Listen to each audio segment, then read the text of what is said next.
Hello, Ocho Libre here with another adventure out of the box, this time to Lake Tahoe and Reno for the 12th annual Plein Air Convention. You'll see some pictures here of Lake Tahoe, which is spectacular with the aqua water, big boulders, and snow-capped mountains. But we're getting a little ahead of ourselves because to get there, I decided to take the eastern route on the eastern side of the Sierras where I hadn't been for quite a long time. Here you can see my route from Ventura. It's about 500 miles up to Reno, but conveniently about halfway some friends of mine have a hay farm in Big Pine, which is also right near Mount Whitney.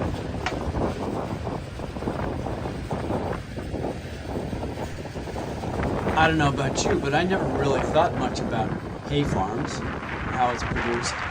But every day my friends went out, husband and wife team, driving tractors. He and she both drove the balers while other employees drove the machine that collected the bales. Really impressive, these huge fields with giant irrigation circles, incredible eggs on their farm. They have goats, they have mountains on both sides. They literally, the Sierras form a wall just to the west of them. And as the winds from the Pacific head easterly and hit the wall of the Sierras, they create this giant wave which forms really interesting clouds. You can see the mountains in the background, and here's what trees sound like.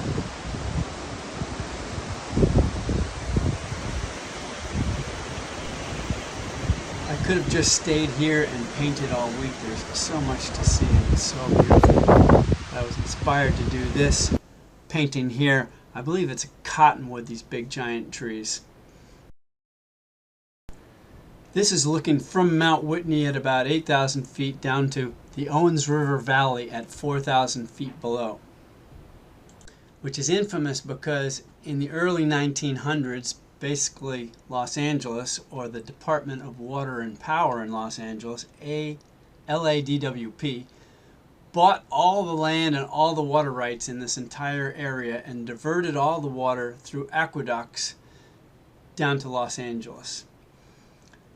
There were many scandals, one of which was there was a group called the San Fernando Syndicate, including guys like Mulholland, the city planner, Harrison Otis from the LA Times, Henry Huntington, the railroads. They all bought up all the land in San Fernando Valley because they knew that they were bringing water to it.